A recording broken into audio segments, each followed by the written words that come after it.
tenemos como invitada a Melissa Gómez. Ella es socia y gerente de recaudación de fondos en G2 Momentum Capital.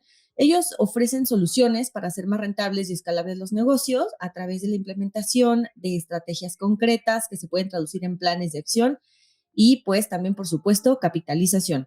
¿Cómo estás, Melissa? Bienvenida. Hola, Tania, muchas gracias. Gracias por invitarme y brindarnos este espacio para platicar. Nosotros encantados de recibirte. Nosotros también creemos muchísimo en este tema de la colaboración entre nosotros. Lo más importante para nosotros como sectores y que me parece que nosotros compartimos mucho este valor con ustedes es el que los emprendedores y los inversionistas pues conozcan estas alternativas de inversión y que podamos darles información certera para el futuro económico. Así es, así es. Un poco de guía luego, ¿no? Es necesaria. Exactamente. Oye, pues Melissa, me gustaría arrancarnos ya con esta conversación. Si estás de acuerdo, nos iniciamos ya al 100%. Claro, claro que sí. Vamos a Pues darle. excelente, mira, me gustaría empezar preguntándote una cosa. Nosotros el año pasado hicimos un estudio que revelaba que el primer lugar donde buscan las empresas o las pequeñas empresas pymes capital es en crédito en instituciones financieras y como segundo lugar en los fondos de capital privado. Ustedes tienen 10 años de experiencia también en este rubro. ¿Cuáles son los mecanismos que ustedes tienen más visibles para levantar capital a los que recurren las empresas? Pues sí, yo creo que esa función ha ido cambiando con el tiempo, eso de pedir instituciones financieras, como que cada vez están más presentes los fondos de capital de riesgo y cada vez más activos. Cada vez veo más fondos de capital de riesgo y de todas las etapas. Antes se enfocaban en etapas tempranas y lentamente el mercado en México y en Latinoamérica ha ido creciendo y se ha ido distribuyendo en fondos de todas las etapas, para etapas medianas, chicas, grandes, series A, series B y hasta IPOs y salidas a la bolsa, ¿no? Mecanismos, pues depende completamente de la etapa en la que se encuentra en la empresa, pero yo creo que se divide como en las etapas de crecimiento. La primera etapa que yo veo que existe mucho es como la etapa de creación del proyecto y de la empresa, y ahí es mucho cuando se va este famoso family and friends, ¿no? Donde o sea, llegas a tus amigos, llegas a tus familiares, les pichas el proyecto y esta gente cercana a ti, una, te sirve para probar tu proyecto y dos, para financiarlo en etapas muy, muy tempranas, ¿no? Uh -huh. Este es un voto de confianza 100%, porque al final, pues estás empezando. Ya después de esta parte, yo creo que ya vienen y existen las partes de las aceleradoras de negocio, ¿no? Que ahorita ya vemos que existen muchas.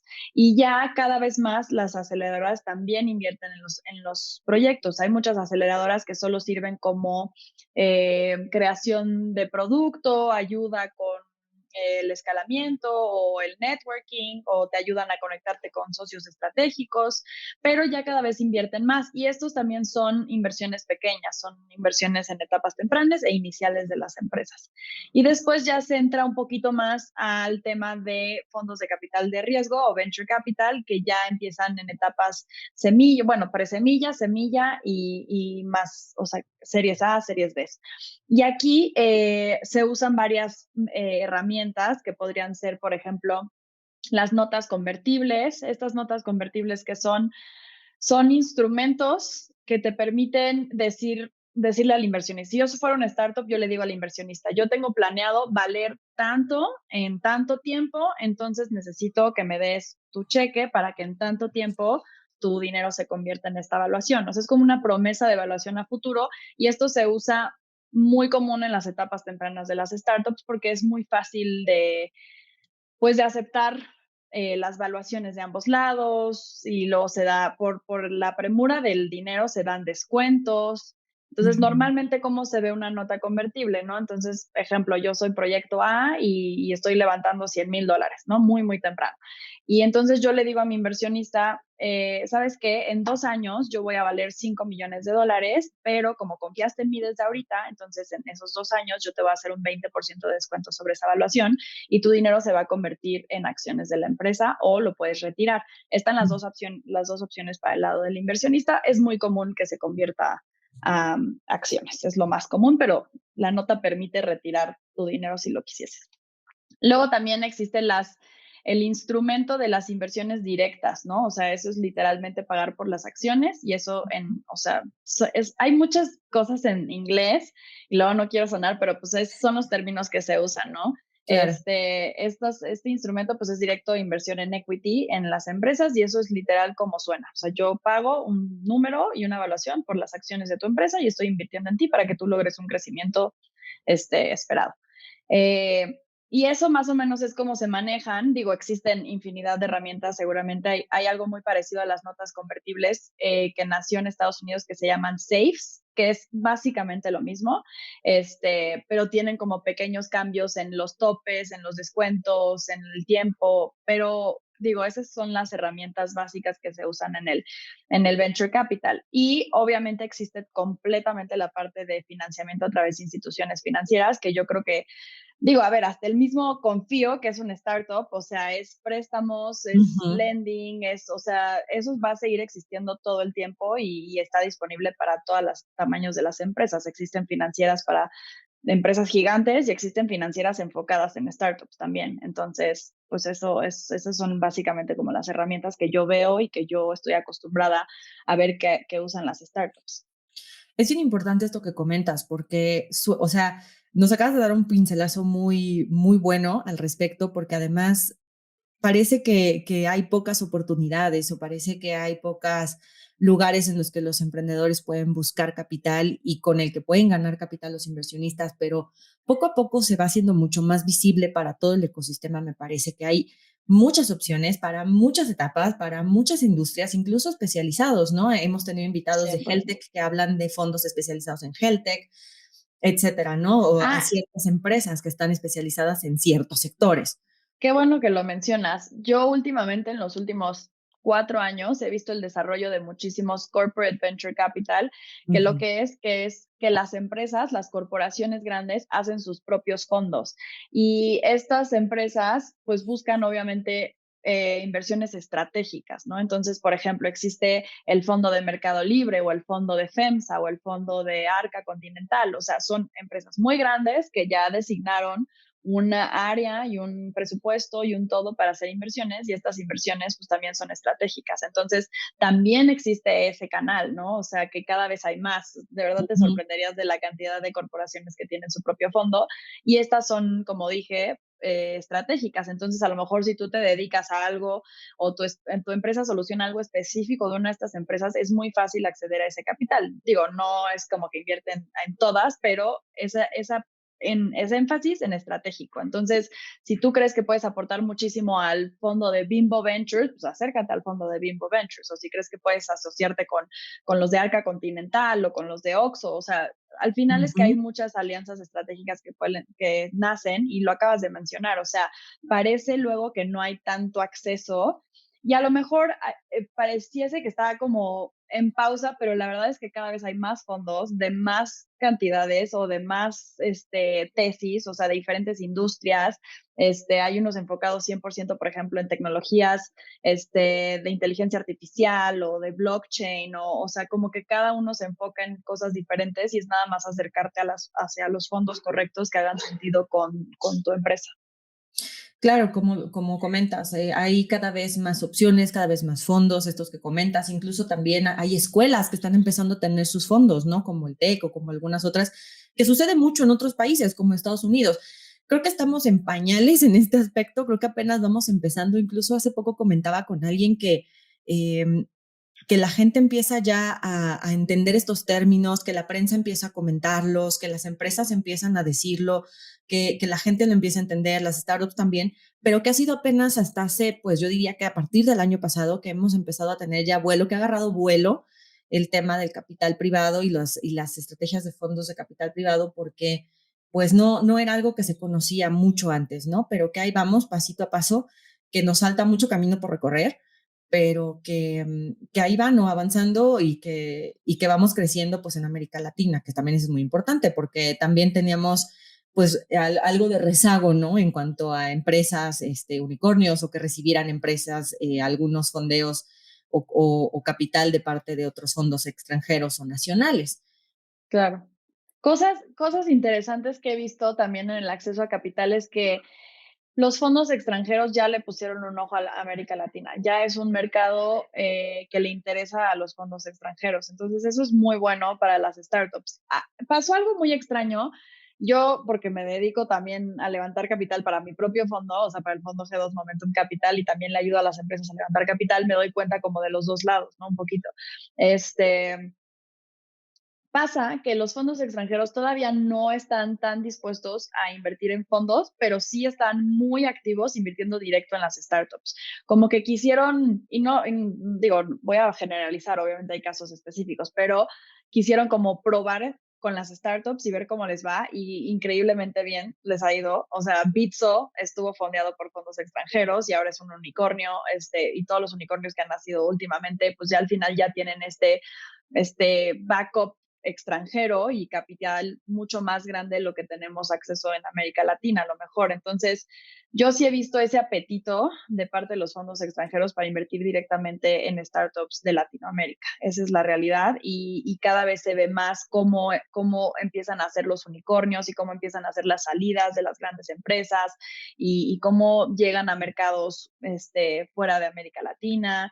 Y todo esto es, pues, obviamente, gracias al capital que les brindan, pero también el apoyo que les dan estos fondos para llegar a esas situaciones, ¿no? Entonces, obviamente, por ejemplo, un fondo en una serie B, pues sí, sí te da dinero, y te da dinero en grandes cantidades, pero también te da acceso a muchas otras cosas, o sea, a alianzas comerciales, conexiones importantes para hacer cualquier tipo de negocio que te ayude a impulsar el crecimiento de tu startup. Entonces, eso es lo padre de los fondos, o sea, que no nada más es capital, es ayuda y es apoyo y es salir adelante, porque al final, pues los dos, o sea, tanto el startup como el fondo están adentro, pues para que crezca la empresa y no nada más para darles dinero y olvidarse de ellas. Entonces, yo creo que eso es algo también súper interesante de los fondos de capital, que a lo mejor no te puede brindar una institución financiera, ¿no? Pues la institución financiera solo se enfoca en que le regreses el dinero que te prestó.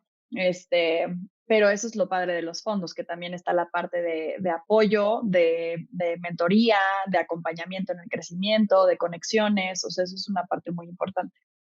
Sí, y como comentas también, esto es un efecto dominó, o sea, porque si los fondos extranjeros están interesados en las empresas mexicanas, entonces los fondos mexicanos también están pues tratando de llegar a estas empresas, de impulsarlas, y en consecuencia creo que también los inversionistas empiezan a perder un poco el recelo, por llamarlo de alguna manera, ante los fondos de capital privado, porque efectivamente, pues el nombre lo dice, ¿no? Es capital de riesgo, venture capital, pero acá también en WordTech coincidimos mucho contigo porque nosotros también tenemos una aceleradora para acompañar el capital que se le brinda a las empresas, y precisamente lo que queremos es que los inversionistas, bueno, más bien que transformemos esta cultura de miedo al riesgo por una cultura de tolerancia al riesgo, ¿no?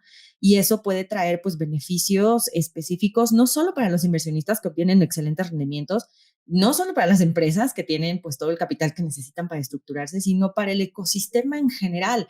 Y eso es algo Exacto. que también yo quisiera preguntarte, este beneficio para el ecosistema y las empresas, el que reciban este capital en etapas tempranas de desarrollo, ¿qué significa para el ecosistema? ¿Significa estabilidad, crecimiento, reactivación? No, bueno, o sea, yo creo que lleva muchísimas cosas. Yo creo que el acceso a capital desde etapas tempranas ayuda muchísimo a que no se estanquen las startups en su etapa de crecimiento y etapa inicial. Eh, Muchas veces antes, yo siempre platico esto con mis inversionistas, antes pasaba que recibían inversión de una aceleradora y de ahí no existía casi nadie, o sea, uno o dos fondos que te ayudaban en el Inter hasta que llegabas a una serie A. Para llegar a una serie A, pues ya tienes que tener una atracción significante, ya tienes que tener números buenos, digo, una evaluación relevante, ya tienes que tener ventas, ya tienes que estar penetrado en el mercado de algún porcentaje importante. Entonces, ese Inter entre me ayudó una aceleradora y llegué a una serie A estaba un poco vacío. Eh, y últimamente, en los últimos 2 años, yo he visto que nacieron muchos fondos en etapas tempranas. Y yo creo que por eso ha habido muchísimo más acceso a capital en las etapas más adelante, porque ya nos están muriendo en el camino las startups. Antes, y estoy hablando tiempos pre-INADEM, era no, pues se murieron, el 80% de las startups se murieron. Pues sí, porque no había ese acceso a capital, ¿no? Y ahora pues les das ese escalón, el escalón que sigue y el escalón que sigue para que lleguen a evaluaciones increíbles como lo han sido Kavak, como lo ha sido Clip, como lo ha sido Bitso, porque tienen el apoyo durante toda la etapa de crecimiento. Y eso significa también más startups, más acceso a capital para América Latina. O sea, si de repente ya escuchas que hay 7, 11, 13, 15 unicornios, pues obviamente el mercado extranjero también va a voltear y va a voltear a ver el ecosistema y va a decir, aquí está pasando algo importante, porque si yo invierto en una serie A y en menos de 3 años ya son unicornios, pues mi dinero ya valió muchísimo la pena la inversión. Entonces, yo creo que es todo, o sea, es un todo, ¿no? O sea, los fondos extranjeros o el acceso a capital extranjero, voltea a ver que ya hay crecimiento en las startups mexicanas, las startups mexicanas no se están muriendo como cucarachas, o sea, están de verdad sobreviviendo muchas más de las que yo estaba acostumbrada a que sobrevivieran antes. Digo, no es como que todas sobreviven y tampoco quiero decir eso. O sea, por ejemplo, nosotros tenemos en nuestro primer fondo eh, como 50 empresas del portafolio y obviamente no las 50 siguen viva, pero es parte del capital de riesgo, énfasis en riesgo. Pues hay unas que van a salir muy bien y unas que no van a salir tan bien, ¿no? Depende también mucho del equipo y de cómo las ventas, etcétera, ¿no? Del mercado. Y también, pues obviamente la pandemia influyó en muchas industrias, que estoy segura que afectaron a las startups, pero yo creo que sí es un todo, ¿no? Cuando hay crecimiento, cuando hay acceso a capital, sigue habiendo y se hace como un círculo virtuoso donde va a seguir habiendo creación de empresas, acceso a capital y así mientras sigan creciendo, yo creo que es donde la gente pone su dinero, donde ve que hay crecimiento y hay potencial, entonces es donde yo voy a invertir, esa es la realidad.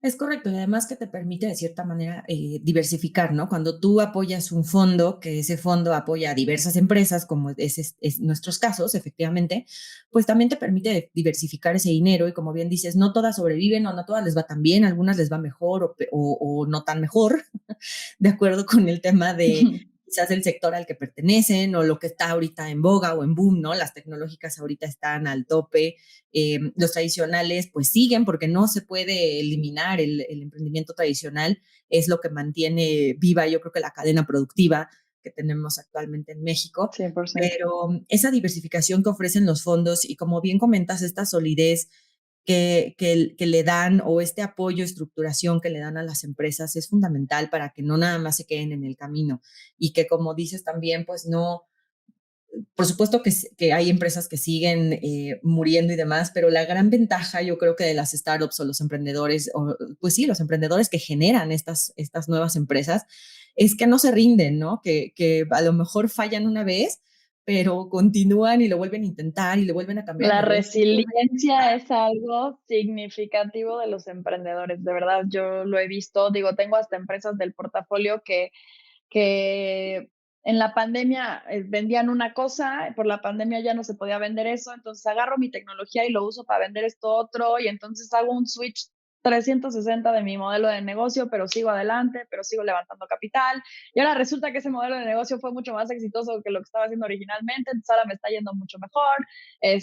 Sí, yo creo que la palabra resiliencia es algo muy, muy importante, que a veces pues también pasa que pues es tolerancia a la frustración, ¿no? O sea, por ejemplo, el pedir acceso a capital, pues te vas a topar con muchos nos, muchos, pero eso no significa que tu proyecto no sea bueno, no tenga potencial, el mercado esté chico, o sea, tienen mil variantes los fondos que califican, o sea, yo no califico igual que califican ustedes, ni que califica el de al lado, y entonces obviamente alguno va a ser bueno para el startup y alguno va a funcionar, pero sí, o sea, 100% yo creo que es encontrar el que te sirva. Aparte, es importante también mencionar que un fondo no nada más, ya lo dije al principio, no es dinero. Entonces, te vas a casar con esta persona unos buenos añitos, o sea, unos 4 o 5 años, vas a tener a alguien ahí no. preguntándote cómo vas, preguntándote cómo van tus ventas, quién es tu nuevo CTO, quién es tu nuevo CFO. Entonces, qué flojera que te caiga mal esa persona. Entonces, asóciate con gente que te sirva y que te caiga bien y que creas en sus valores y que creas en lo que te va a apoyar y que te va a brindar, porque si no lo vas a tener aquí Entonces, tú crees que estás emprendiendo y vas a tener aquí así como alguien que te está hablando, una mosca que te está hablando y zumbando en el oído porque te cae mal. Entonces, asóciate con gente que realmente tú también creas como startup que te agrega valor. Y los fondos también califican eso. Eh, en nuestro caso, personalmente, nosotros le ponemos mucho énfasis al equipo emprendedor. O sea, si creemos que el equipo emprendedor es top, no importa si vemos debilidades en su modelo de negocio, porque creemos que la capacidad del emprendedor es mucho más importante que la capacidad del modelo de negocio. Porque lo acabo de decir, en la pandemia unos tuvieron que cambiar completamente. Entonces, si el equipo emprendedor no hubiera sido bueno, entonces esa empresa se hubiera muerto. Entonces, nosotros sí le damos mucha, mucha importancia al valor humano de las startups. ¿Quién lo está dirigiendo? ¿Quién es el equipo? ¿Cuáles son sus capacidades? Y sí tenemos que hacer clic con ellos. Al final es parte de, ¿no?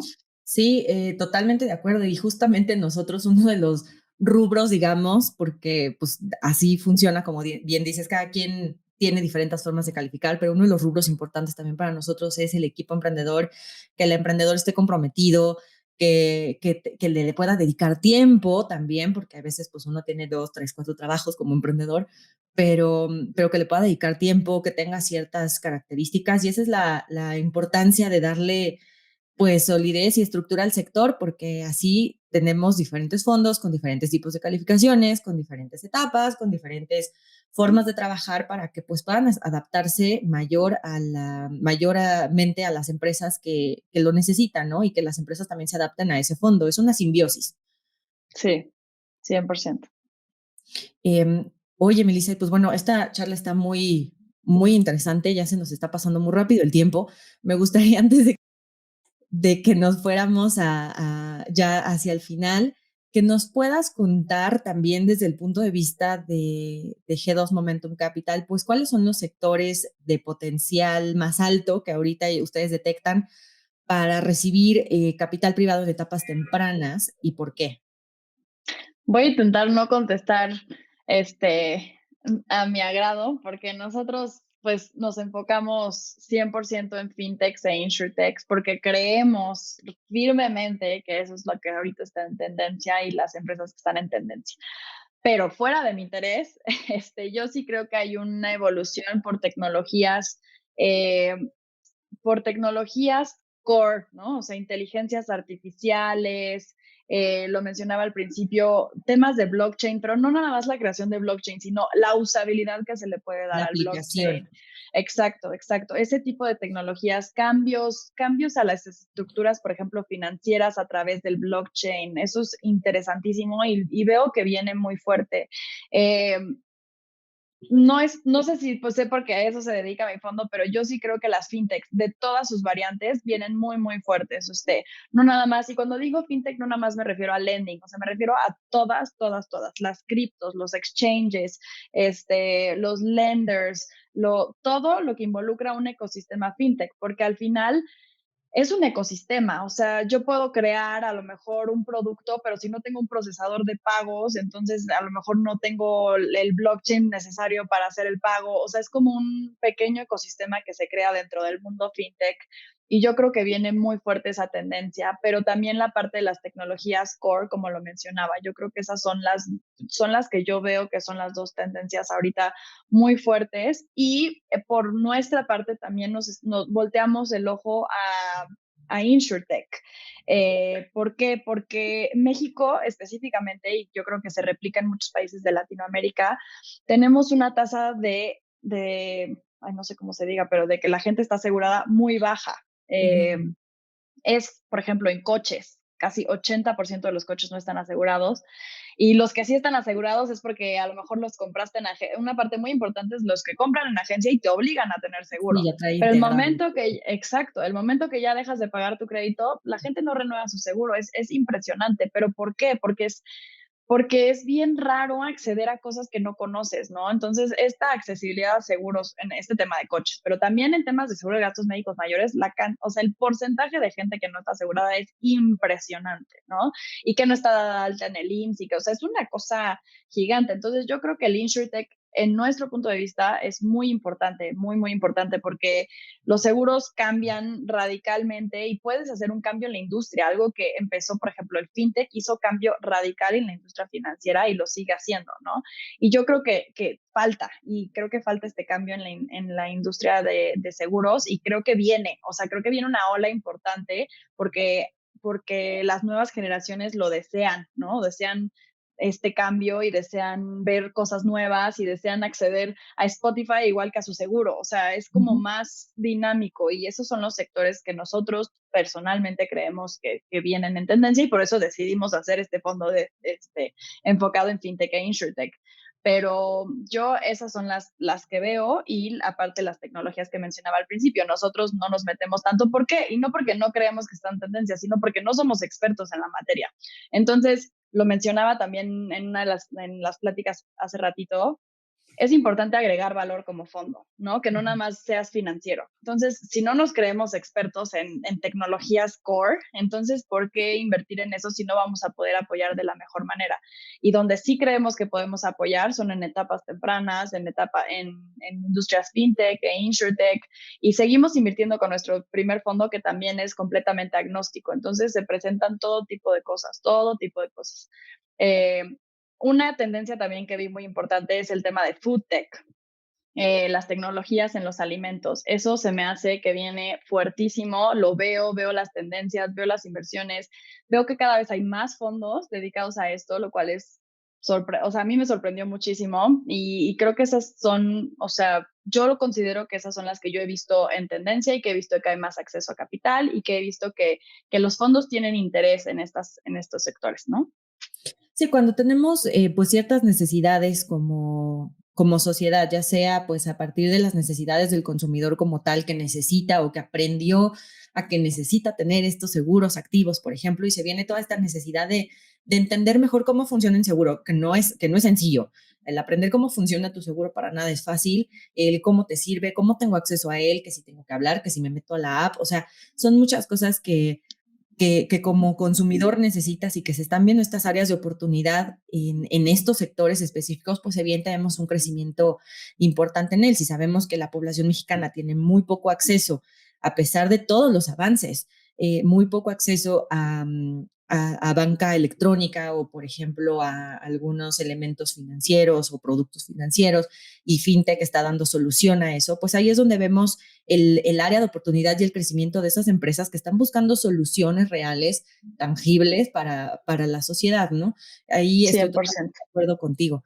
Y la verdad es que este tema de los seguros también nos parece muy, muy en tendencia, y el tema del food tech también, pues porque al final es algo que tarde o temprano vamos a tener como sociedad que darle una solución, porque somos un chorro y porque no hay vuelta para atrás, no es como que se vayan a Exacto, desaparecer los exacto. millones en la tierra, ¿no?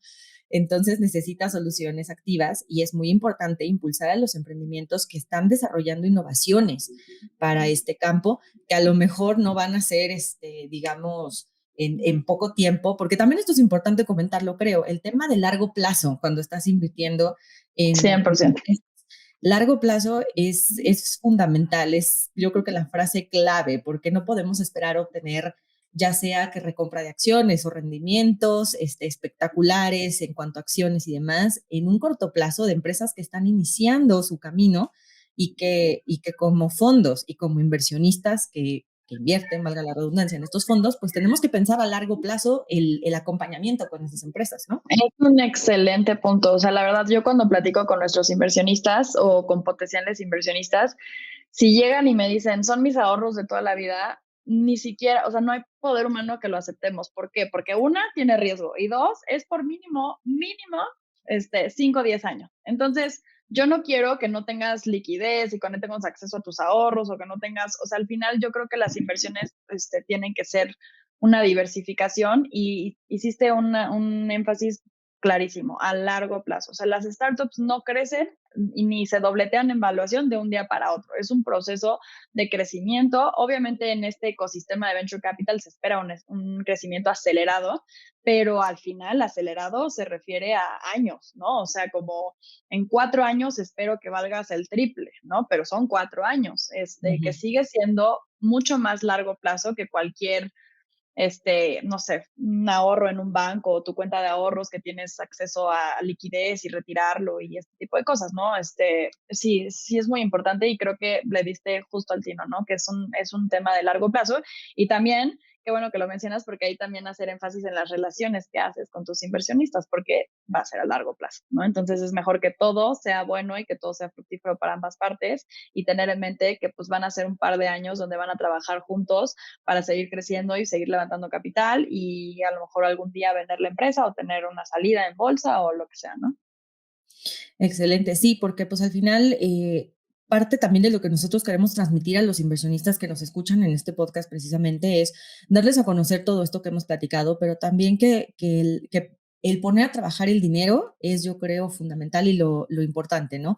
Que no se trata que poner todos los huevos en una canasta o que apostar por ciertas cosas, incluso el tema del ahorro, pues por supuesto todos tenemos que tener ahorro para tener liquidez, no es algo que Exacto. nosotros desincentivemos, sino lo contrario, se tiene que tener pues un control de inversión más inteligente, digamos, en el dinero para que se acople también a las necesidades de los inversionistas, de las empresas, de los fondos, para que realmente el ecosistema sea funcional, no estar, o sea, tener cosas para corto plazo, para largo plazo, para mediano plazo y para sin plazo, ¿no? Creo que eso sería como lo ideal, 100%. en el mundo ideal de las inversiones. Exacto, sí, 100% el acceso y la diversificación de tu capital, yo creo que lo tienes que tener muy bien planeado y tampoco creo que sea un tema de dificultad, o sea, no es algo que toma mucho, sino nada más es planeación. Lo dijiste muy bien, ¿no? Tengo esta que tengo acceso todo el tiempo, tengo esta otra inversión que a lo mejor no va a tener acceso en 3 años y tengo otra que no va a tener acceso en 10 años, pero a lo mejor es la que más me da. Uh -huh. Entonces, diversificar y entonces poner a trabajar el dinero, lo dijiste muy bien, y que no se quede sentado en una cuenta sin generar retornos, sin generar, pues sí, o sea, la verdad es que cuando planeas bien financieramente tu vida, yo creo que es importante la diversificación y tener en cuenta qué tanto te gusta el riesgo, ¿no? Porque eso también es de cada quien. A lo mejor hay personas que les gusta el riesgo 100% e invierten en todo tipo de cosas de alto riesgo, pero el riesgo yo creo que es igual a rendimientos. Entre más riesgo puede que haya más rendimiento, pero es cuánta aceptabilidad tienes tú hacia el riesgo como persona y eso es completamente individual y cada quien sabe qué tanto le gusta tener el estrés de punta, ¿no? Totalmente, Melissa, de acuerdísimo contigo. Pues ahora sí ya estamos en la recta final de esto. Me gustaría nada más hacerte una última pregunta tratando de futurear un poquito en lo que va a pasar. Uh -huh. ¿Cuál es el panorama que ustedes ven en las inversiones de emprendimientos para los siguientes años?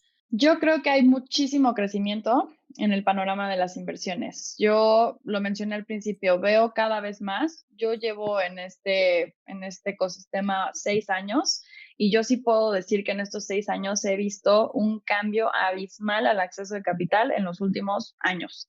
Este, Veo cada vez más inversiones, veo cada vez más fondos, ya ni siquiera puedo estar al tanto de la cantidad de fondos que nacen día a día en México, o sea, nacen y nacen y nacen fondos y eso es bueno para todos, porque en esta industria parece broma, pero no hay competencia, o sea, es como chistoso porque nos conviene que dos fondos inviertan en la misma empresa, porque eso quiere decir que estás validando una, que el otro fondo le gusta a la empresa, que el otro fondo cree que es una buena empresa, cree que es un buen emprendedor y cree que va a haber futuro y retornos y todo, ¿no? Entonces, Correcto.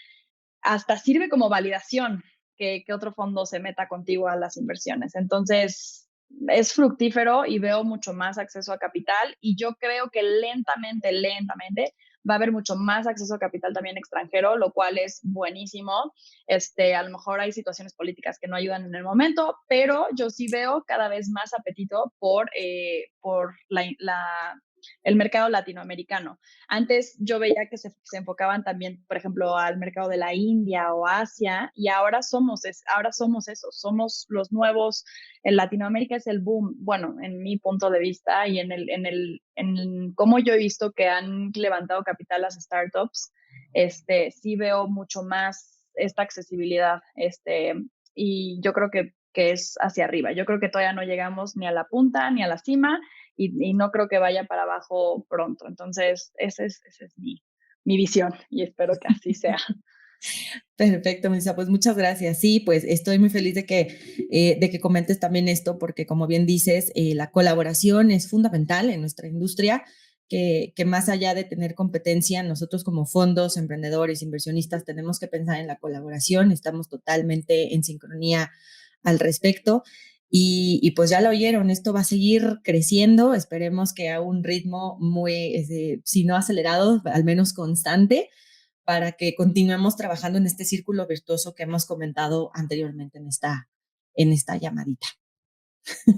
Ay, muchísimas gracias, Tania. Estuvo súper interesante la conversación. Me encanta platicar con otros fondos y saber también su punto de vista en cuanto a las industrias, en cuanto a qué están enfocados ellos. Es algo que hago muy comúnmente. O sea, yo creo que cada semana platico con 2, 3 fondos para saber en qué andan, porque es muy interesante saber, conocer las tendencias, a lo mejor no se cumplen o sí se cumplen, pero platicar sobre las tendencias o en qué quieren invertir y me encanta tener este tipo de conversaciones. No, pues nosotros encantados de que pudieras acompañarnos el día de hoy en este podcast.